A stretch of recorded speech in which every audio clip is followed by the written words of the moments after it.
Thanks for tuning into the Music Report. I'm Clee Davis, and I'm just a normal guy trying to fulfill his dreams and ambitions. I'm pretty sure we have lots in common, and we're on the same road, so you might as well join me on my journey of turning my muse into a reality. Let's go.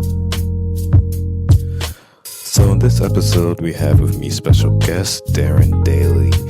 Darren is a dear friend of mine who I met in undergrad and sang in choir with. Now, Darren has a special gift for just getting things done, and I love that about him. In this episode, we discuss a range of things from graduate school to fashion trends to social media. As you will be able to hear in this episode, I'm a little under the weather, but hopefully you can enjoy it and maybe even learn something. So without further ado, here we go. We've been having some technical difficulties. Take 3. I'm just going to keep an eye on the mic. All right, for the third time. On this episode of the News Report, I have with me Darren Daly. Thank you for saying not the Darren. Oh, I'm sorry, no. The Darren Daly. Thank you for reminding me. We are on the campus of the University of Maryland. College Park, main campus, in Bagels and Grinds. future sponsor, possibly not. And see, Darren knows my script already. Yep, take 3. And he is currently a graduate student here at UMD in a Master's in Education. And we were talking about basically the transition from undergrad, where you're kind of like a part-time adult, full-time student, to kind of being on your own in your graduate program as a full-time adult, kind of like a part-time student. So, Darren, please elaborate on this experience one more time. I kind of got my feet wet a little bit, I guess you could say, in undergrad, where we went to school together. I forgot to mention that, but yeah. Being at Oakwood, and you're kind of like living off campus and kind of have responsibilities of your own. It kind of prepared me for, I guess, the stage I'm in now.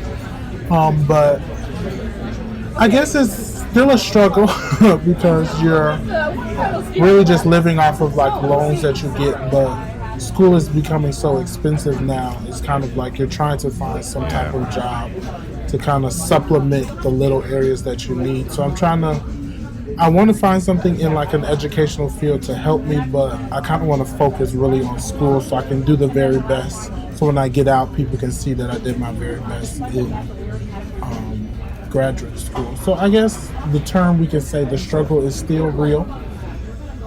But I enjoy my time here at the University of Maryland. Love my program, love the classes I've taken so far. So like, how was originally coming from Chicago down here to Maryland, like just the new environment, meeting new people, finding your place here? How was that, easy or hard? Yeah, you could say it's still kind of difficult. It's a new phase, new people, new area, new things to try to figure out on your own. So, like, honestly, I haven't really explored Maryland, D.C. area. The first time I went to the museum was last week, like Monday. Oh, yeah. And so that was after the semester ended and such. So the transition from Chicago to Maryland, it's not really a culture shock because I guess there's 2 major cities, state type thing, popular cities and states.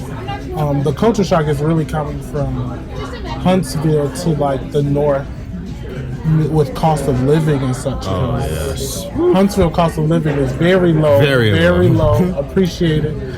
Coming up here, you gotta really budget your meals, groceries, and then the real culture shock was like going to the grocery store and you have to pay for plastic bags. Oh, wait, they had to do that in PG County? Yes. Yep, the Shoppers. Is it Shoppers? Yeah, Shoppers. Shoppers, or it's another grocery store right there off of New Hampshire. Yeah. You have to pay for your bags. So I definitely got those reusable grocery bags. Oh, no. Yep. See, I haven't been home, man. That used to just be like a Montgomery County thing. PG County was still free. Well. Yeah. Yep. And then the Riggs, the Walmart on Riggs. Mm-hmm. That's kind of DC, yeah. You have to pay for your bags. there too. Yeah. My mom was like, "Yeah, no, we need to get these reusable bags, or we're gonna buy plastic today, and you take those to the store with you next time." I was like, "You can't use Target. Yeah, you can't use Target bags at Walmart. That's kind of like that's disrespectful." So. Oh no, that's like eating Burger King and McDonald's. Right. And asking for a cup for some water. So, I forgot to ask you this when we were talking earlier. What's going on with daily affairs? Like, is it put on like a whole with the school thing, or? Well, actually, wait, let me give them a backdrop of what daily affairs is. Actually, no, you give them a backdrop. Okay. Daily affairs is an event. It's an event and logistics, I would say company that me and my sister-in-law started, I guess. This is 2017, so 2016, January 2016. So we do a lot of events, we do consulting, and then if you have an event planner already, but you need someone to run the logistics of the day or logistics of like a concert or a program, we'll do that too. It's not on hold while I'm in school. Some things have come up, so we have like a wedding to do in Chicago in May. I'm working on a contract with a famous school, you know, your alma mater, to kind of help out with. While I was in undergrad, I kind of started this business while I was in undergrad, working at Oakwood with their events, and it's just a passion that I have. So I'm kind of trying to build a contract with them to help with the UNC of Gala they have every alumni weekend. So it's in the works. But so we do a couple of weddings, concerts, and stuff like that. But I'm trying to my dream is really to kind of build a contract with, say, a non-for-profit or a school organization that needs help with, say, like health fairs or book drives or stuff like that, concerts, benefit concerts and such. That's cool. So let me plug you real quick. At Daily Affairs. At Daily Affairs. That's Instagram right now, at Daily Affairs. And then we have a Facebook fan page. Okay. And that's DALY. Yes. Daily Affairs. Yes. Or if you want to say Dolly. Daily Affairs. Daily Affairs is pretty dope. Thank you. Appreciate it. Thanks for the shout out. Yeah, man. I want to go into entrepreneurship. I don't really know how. Might just be myself. You know, might not have a company, might just be owning, marketing myself. But I want to support all my friends and colleagues who are also doing their own thing when it comes to entrepreneurship, because honestly, that's the future. I heard, I don't know if this is a fact, you can fact check me, but like 50% by like 2025 or 2020 or something. Yeah, I think it was 2025. Like 50% of all working people will be entrepreneurs. Oh wow! Yeah, I was like, that's pretty cool. That's crazy.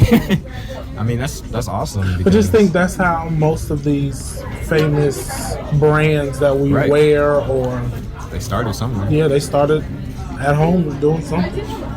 Okay, now you guys can't see Darren right now. But I will let you know, Darren is a very fashionable person. Oh, Lord.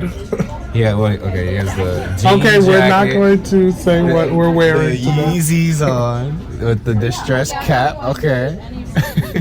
So, he's a very fashionable person, so I want to ask you this question. What do you think is the most overused or outplayed fashion trend of 2017 as we draw the year to a close? Oh, no. Okay. Outused. So I guess 2017 did this oversized kind of like baggy look, and I guess you can blame it kind of on Kanye West in a way.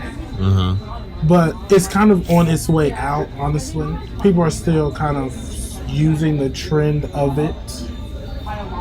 But I think if it's worn correctly, it's fine. But another trend, thanks to Rihanna, are these slides that everyone's wearing with the fur on top. And then now people are trying to put them with socks. And if anyone knows me, like, my pet peeve is slides and socks. Like, oh dang, I wear that all the time. Oh, but mine are like athletic slides. No, there's no purpose.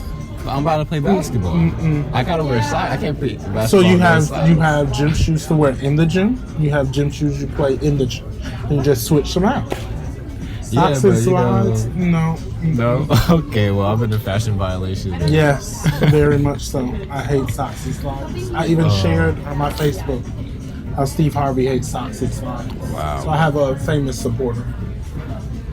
Yeah, Steve Harvey. I really hate socks and slides. The same effort it takes you to put on socks and slides, you can put on gym shoes. I'll even let you wear house shoes before socks and slides. That's how bad I hate. Wait, what about sandals and socks? I don't mind that. What? You put some Burks on with some socks, I wouldn't mind. Oh, wait. So you would let sandals and socks go before slides and Well, socks? you can't wear like the little thong. Oh, no. Sandal. Flip-flop, like sandal? No. No. Because then you got to wedge them in your socks. Yeah, That's no. work. So like Birkenstocks, those type of sandals, like in Jesus sandals, I wouldn't mind it. But socks and slides, Hashtag no. Jesus sandals. Hashtag Birks, Jesus sandals. If you haven't seen Darren's dress game, look him up. It's a daily thing. Is that your ad name or is that just a tag? Like, No, oh. that's my ad name. Oh, it's a On daily Instagram, thing. yeah. Oh, okay. Someone told me to use it a long time ago. That's a good one. I don't remember what it was before, but yeah. Daily it's is such daily thing. that's a very malleable last name. You could turn that into so many like phrases. Yeah, but I'm still wondering why I don't have like that I or that E in my last name, but hey, it is what it is. Hey, whatever. It gets cool because it's like spelled different. You know, that's what like companies do. Like they spell it different for no reason. Just so they could be different. It's a daily thing. But all right, so how do you like balance as far as school and like your personal life? Or is it really not even that much of a problem? Well, I can say now in grad school, I guess because I'm in a new area, it's really not a problem balancing them out because I really kind of new to the area still, haven't really gone out to get involved or have a personal life. But I say in undergrad, because I was so active in everything, the balance, I had to form some type of balance because I believe, you work that student worker job at Oakwood and you're supposed to work so many hours or within your time frame, but when you love doing what you do so much. So, I mean, now it's not really a problem, but in undergrad, like I had to say, okay, Darren, this is time you're studying, this is the time you have for personal time and such. But here, like, I try not, because graduate school is on another level, it's a little more, I won't say it's harder in a way, you just have more work to do. I set a certain amount of time to study, and I don't go over it, because mental health is very important to me. So, like, I don't study after a certain time, because you just need that breather for your mind to, like, just relax. And get away from like the academia, because at one point like I was studying all the time, trying to read every single page of every assignment, and like I wasn't sleeping at night because by the time you lay down, like your mind is still going and going. I wouldn't fall asleep till like 4, wouldn't wake up till like noon. It's kind of like your day is wasted when class starts at 4. So know what works for you is the best thing. Like I stopped studying after 8-ish. So. Definitely me too. Like honestly, I study, but I really study only like in certain time periods because one, I can't focus really for a long time. Like 30 minutes max, I could like really lock in. Right. After that 30-minute mark, my mind starts going other places. Right. So I kind of just like section it off like, okay, I'm going to just attack this for like 30 minutes strong. And then if I start wavering afterward, it's okay, I've accomplished what I need to accomplish within this time. And usually when you give yourself a time limit, you do more anyway because you have more pressure on yourself. But especially when you're writing 3 different major papers at the same time. Yeah, I feel like graduate is just a lot of writing. It's a lot of reading and writing. Reading, that's all you do. Read and reflect. Read and analyze. So it's not bad I like it because it's my focus. I enjoy what I'm reading. I love learning about how to make my future career better. So it's not bad. It's just, it's a lot to take in. It's a lot to analyze. But yeah. taking those breaks between those papers. I can't write, man. Yeah. I mean, I think you can. Everyone has the ability to write well. It's just trying to find that motivation or that passion within what you're writing to write about. Yeah, you're right. If I have something I really like, I guess I can write a lot about it. Like that essay I wrote when I went to New York for Spotify. Oh, okay. Like I typed it up literally in like 3 minutes because like I just like cared about what I was talking about. I feel like my eye is red right now. It's really itching. Oh, it is getting red. Yeah, I don't know. Maybe I'm allergic to. Our sponsor for today. Yeah, our sponsor, Bagels and Grinds, give me an allergic reaction. Because I had like 3 major papers and there are 3 different topics. So the one that I really enjoyed was the longest one. And I kind of started it the latest, but that was the easiest one for me to write. Because I just really wanted, it's my passion, I guess, as an educator or an English educator. So it's basically trying to make the pedagogy of teaching have more a reflective aspect in it, or so like if I'm writing something, I can see myself in whatever I'm writing. So it's kind of like I titled it like self-identity in teaching writing. So how can we as education teachers influence students to find this passion or motivation in writing? The only way you can find that is if they can see themselves in whatever they're writing, even though it's not a reflective type writing, but they can see that they have some motivation to learn more about what they're writing. Yeah, that's definitely true. I did a paper about that for my Christian education class where I was talking about the effect of storytelling in the classroom. And excuse me. I was talking about how they could see themselves within like the story, that they'll be more eager to write about it. Right. Because I just, as a student, I just like I wouldn't mind reading, wouldn't mind listening, wouldn't mind having the information absorbed. But once I had to reflect or write about what I learned, it just didn't happen. But if I was able to apply the story to myself or what I learned, it was a lot easier.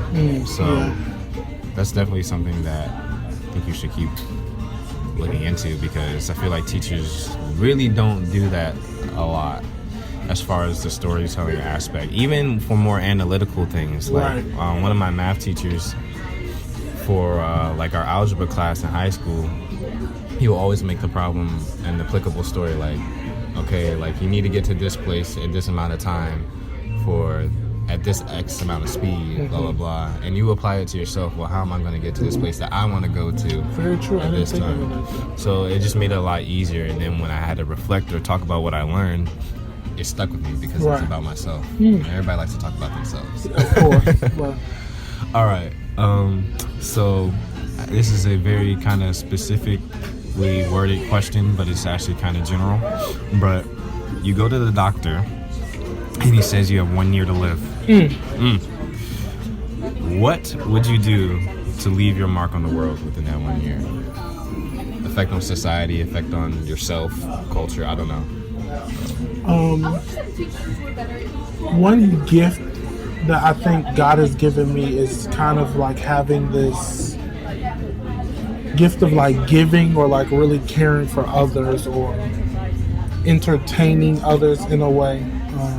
So I would do more like outreach in a way, so more community involvement type things, or giving back to students, mentorship in a way, like, or trying to start, I guess I wouldn't want to start a foundation that I'm about to just leave to someone else to run, but try to do something where the impact I leave on someone else can affect someone else, like this ripple effect of people. So like, working with more students that don't have children in the community, right, or have the ability, say, to go to University of Maryland for school, but they need help trying to get there. You know, kind of doing stuff like that. Yeah. Good initiative. I always wondered, like, okay, if I really, like, have you seen The Last Holiday? Yeah. With Queen Latifah? Yeah. Like, what would I do if I knew, I wish I my could, cap on time? I wish I could take that much money out the bank. Right. Just do whatever you want to do. Yeah.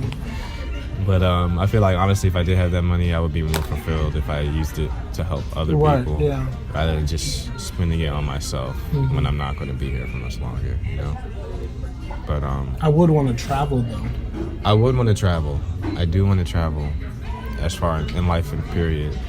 I'm reading this book called The 4-Hour Workweek by Tim Ferriss, and it's basically talking about like how to live out your retirement in your years when you're most able, instead of like working yourself to death and then trying to live when you're 75 and 70 and 80, and how it doesn't really work with the way the system is set up right now for retirement.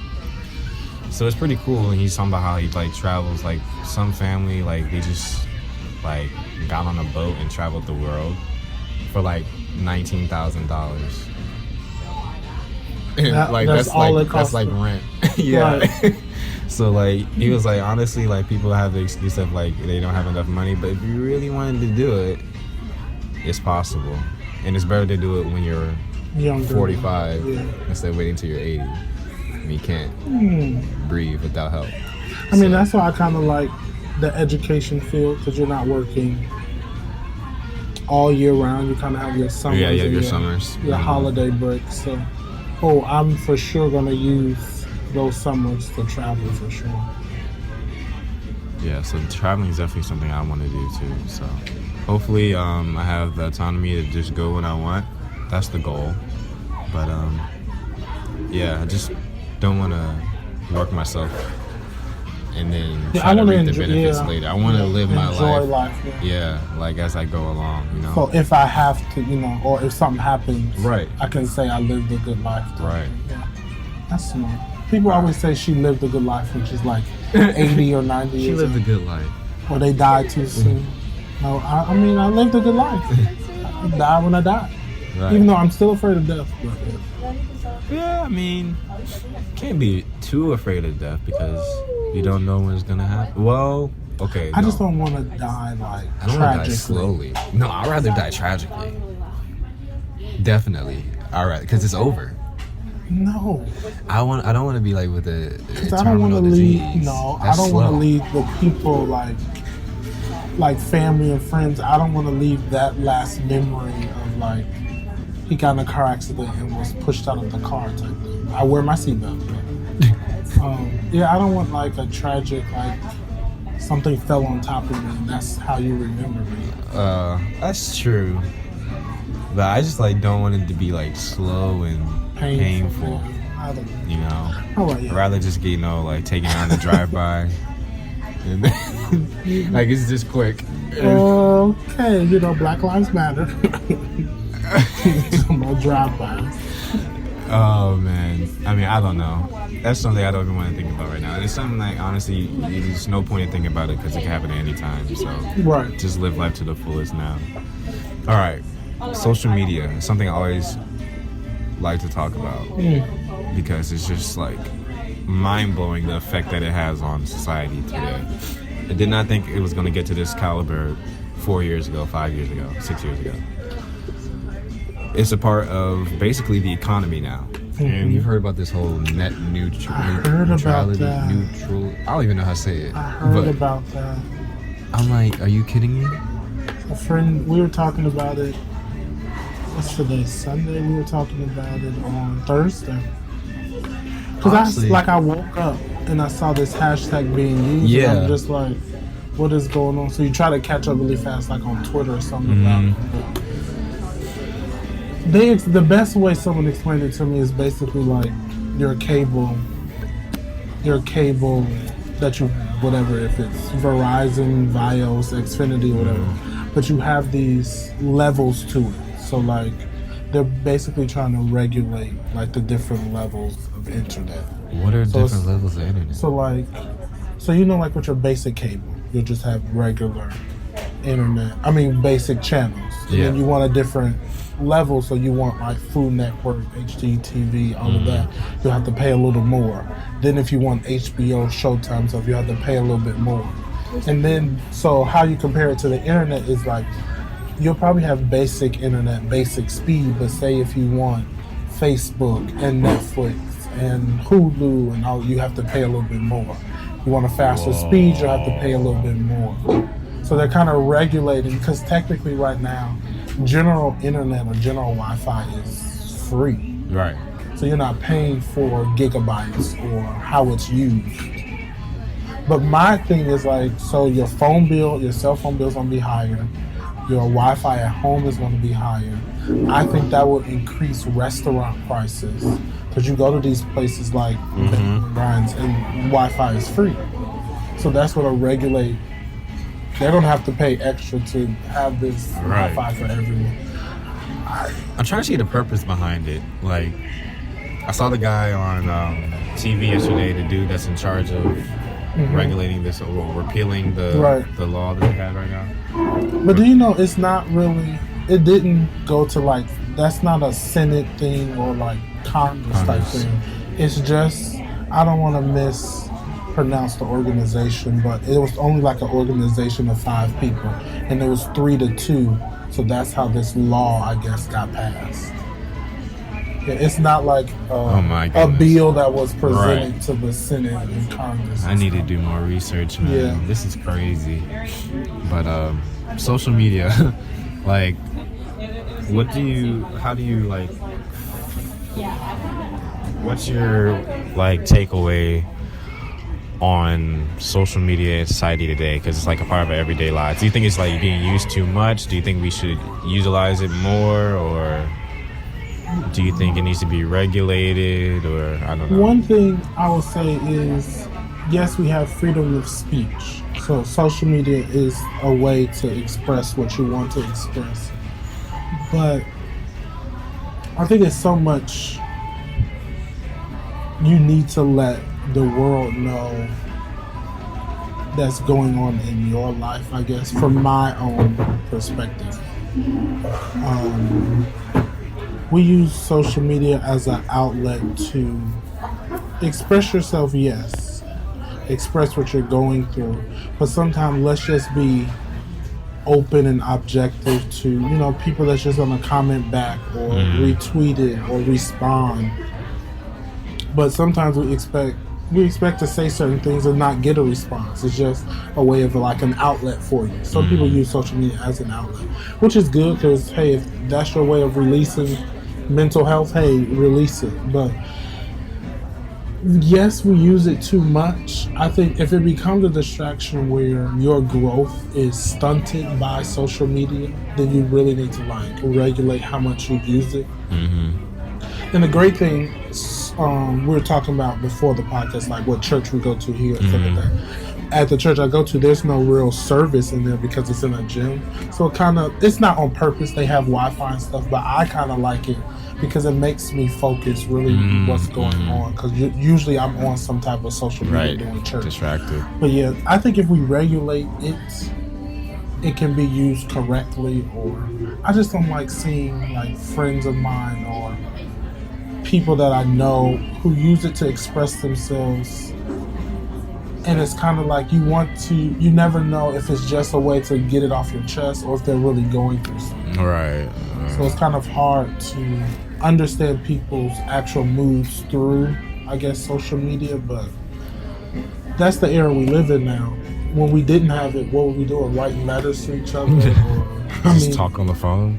Right. So, that's the era we're in now. Social media is communication. What's your favorite platform? I'm kind of basic on all of them. Like the most one I use all the time.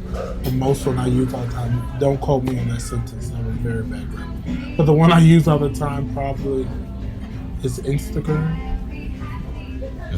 Because it kind of inspires me, I guess, if you want to go back to the fashion thing. It kind of inspires me to see, the new trends that are going on or what other people are wearing across the country. The least one, like I would say Snapchat. I look at Snapchat like when I'm bored. And I'm barely on Snapchat. I guess it's still kind of fairly new in a way, but... Kind of, yeah. And Facebook, I only used it to like communicate to certain people's number I don't have, or to get these little funny little videos and such. I honestly think, I don't know about I don't know what generation that is before millennial, but I feel like that generation / baby boomers are kind of, they still use it as a social platform. Yeah. I feel like everybody else down, like that really is a tool of Right, communication. right. Like Facebook is used for almost like business. Like how I communicate if I need to like get something done. Yeah, because my Not just to chill. cousin was telling me when Facebook first started, it was really for like people from different colleges Yeah. to communicate. Yeah. I didn't know that. By the time I got on Facebook, everyone was on Facebook.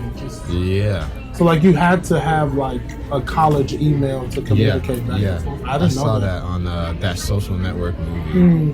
I don't know how accurate that was, but Yeah, I didn't know that. Yeah, because she said she was at Northwestern Illinois, and she said you had to have like a Northern Illinois it email was to communicate. for college students. And I guess it just kept expanding. Everybody switched from MySpace. Oh Jesus. Man, MySpace. I wanted a MySpace so bad when I was young. My brother had a MySpace. I was just like, man, I want to have one. My cousins had one. MySpace. Wow. Tagged was before. Tagged. Oh. And then that was during the same time YouTube really started blowing up too. Yeah, YouTube. I'm not really into, like, I'll use YouTube to like look up quick little videos or something, but If we consider YouTube as a social platform, which it kind of is, even though we don't really look at it like that, that's probably the one I use the most. Like, I'm a YouTube junkie. Like, I'm always on YouTube. Probably to a fault, actually, because I'm just always looking up stuff. and that I I'm know you interested can make money off of YouTube. in. Oh, man. Like, so much. It's crazy. I need to figure out how. It's crazy. And that's also like a kind of, in one of the episodes I talk about entrepreneurship, I asked some of the guy, like, what is an entrepreneur now? Because like with social media, you know, you got these people that have like 100K fans. They're an entrepreneur, technically, because they're branding themselves. Like they're making money. So technically they're an entrepreneur. That's not like how we really consider it. Yeah. Usually when we think entrepreneur, we think brick and mortar, starting a business type of thing. But it's just like amazing how you can make money these days. Like YouTube, Instagram, Facebook ads, all that stuff. I'm just like, wow. It's a lot. I think it's a lot easier now. Not saying that accomplishing that is easy, because it's kind of hard to get that fan base, but it's incredible what you could do with just a computer and a camera now. But Yeah, I appreciate that we have social media, to be yeah. honest. But yeah, regulated. That's all I say. I think it also is an equalizer for the common person and the mass media, because before it was literally like whatever Fox gave you, that was it. That's how you learn. That's how you learned the information, whether it was skewed or not. You didn't know. But now everyone has a voice, so therefore the truth can be more truthful, I guess, in a sense. Right. Because, you know, everyone has access to it. And this whole net neutrality thing, I don't know if I'm pronouncing it right, but that might, I don't know. I don't want to be a conspiracy theorist, but I don't know how fast it would take to get in place, and who thought of that? Like I never don't know. That's just who thinks of something like that. Like, I don't regulating. So I don't know what's gonna happen. Like our phone bills will automatically be higher than. That will honestly change the whole game of how, because the internet is literally in everything now. Yep. So that just changes everything. It just changes everything. I don't know. I gotta do my research, and I'll probably talk about it on a later episode. But yeah, it's been cool, Darren. Yeah. I appreciate having you on this the show, man. This podcast. Hey, you're starting something. Right. That's Maybe have your own podcast coming up. Well, you do have your own podcast. Well, we're not in Bagel and Grinds. Maybe you're at a radio station. Right. My own studio, maybe. Maybe not. That I could cut costs by not just have good mics. I don't know. Anyway, I think we're gonna draw the. Oh, dang it! See, no, the mic's still on. Okay. We didn't cut off this time. I forgot again. Dang it! The last episode, I forgot too. I always ask a really dumb question that's actually kind of thought provoking at the end. Oh of the Lord, episode. I hope it is not challenged by intelligence. Oh, it really won't. Like, there's no wrong answer. Because, like, you know those ones where they'll say, like, David has Oh, 2 brothers. How many children does yeah. David's father have? Like those, what are those questions that used to be, that's what it's called, questions on World Star? Yeah. No, it's not like one of those. Okay. Honestly, though, I don't even have one this time. What have your questions been in the past? Like, You don't- last time I asked Andrew, like, literally I thought of it on the spot. It was really stupid. I was like, if you put, you know how people ask if you put hot sauce in the refrigerator, is it cold sauce?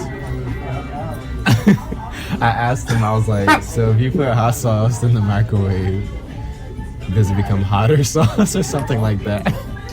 And it was really dumb. We had to fade it out because it was just stupid. Okay. But One of those. Yeah, one of those. One other asked is like, if a fish like lives underwater, is it wet or something, or is it like just normal?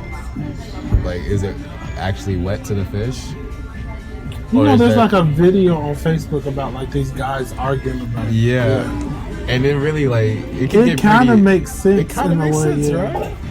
So yeah, it's just those type of questions. I don't have one, and they're gonna progressively get worse if I keep trying to make them up on the spot. So we're just gonna have to omit it this episode. But yeah, man, thanks for being on the show. Yep, thanks for having me. Hopefully we could connect in the future while you're still here, when I'm in town, back at home, and while you're still. How much longer do you have for your program? It's a 2 year, so 3 more semesters. Okay. Oh Lord, 3 more semesters. All right, cool, man.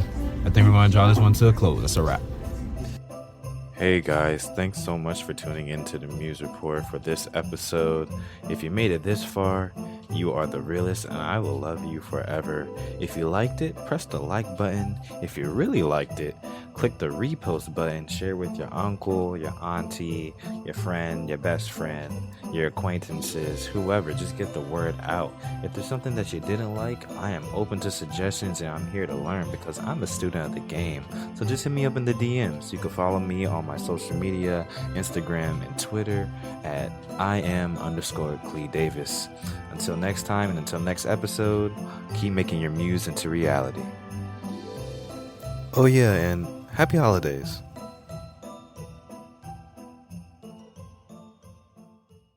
Hey guys, Clee here. Thanks so much for listening to the Build Your Vision podcast. I hope you enjoyed this episode. I would think you did if you stayed all the way to the end.